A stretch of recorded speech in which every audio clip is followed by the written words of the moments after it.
عليكم ورحمة الله تعالى وبركاته. مرحبا بكم في قناتي وقناتكم مطبخ حورية.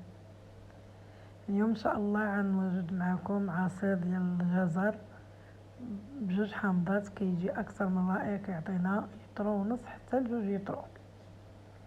نبداو بسم الله. اللهم صل وسلم وبارك على سيدنا وحبيبنا محمد عليه الصلاة وأفضل السلام.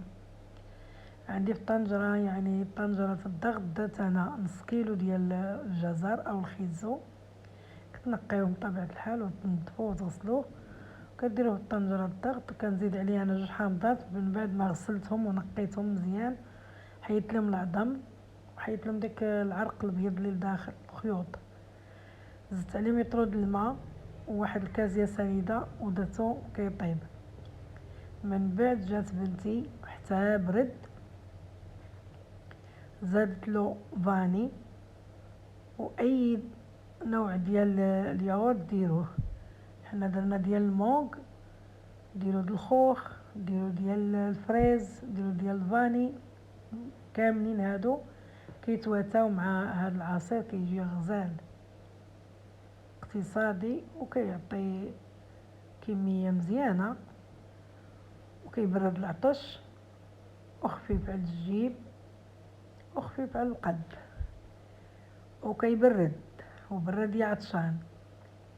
صافي كطحنو وكتكونوا موجده الماء بارد باش كتكملوا على داك الماء اللي هو طاب فيه، لان ملي كيطيب داك ليترو راه حتى يتنقص، كتزيد لتر اخر، هي هذيك باش كيعطينا لتر ونص.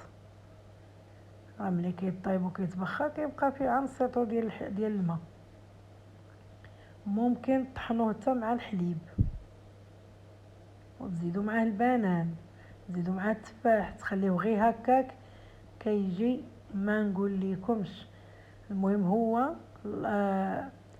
الاصل ديالو كديروا له غير الماء ودانون وفاني، ولا بغيتو تزيدوا له اي فاكهه عندكم زيدوها، ما كاين حتى مشكل، كيجي غزال ولذيذ.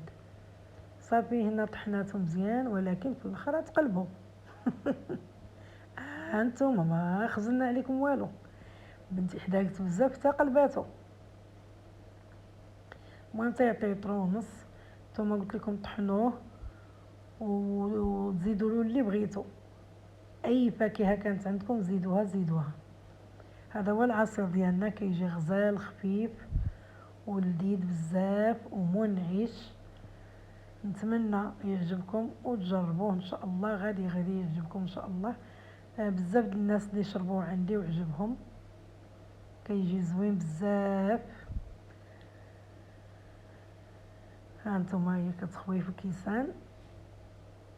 انا قلت لكم عطاني لتر ونص بلا داكشي اللي تهرق.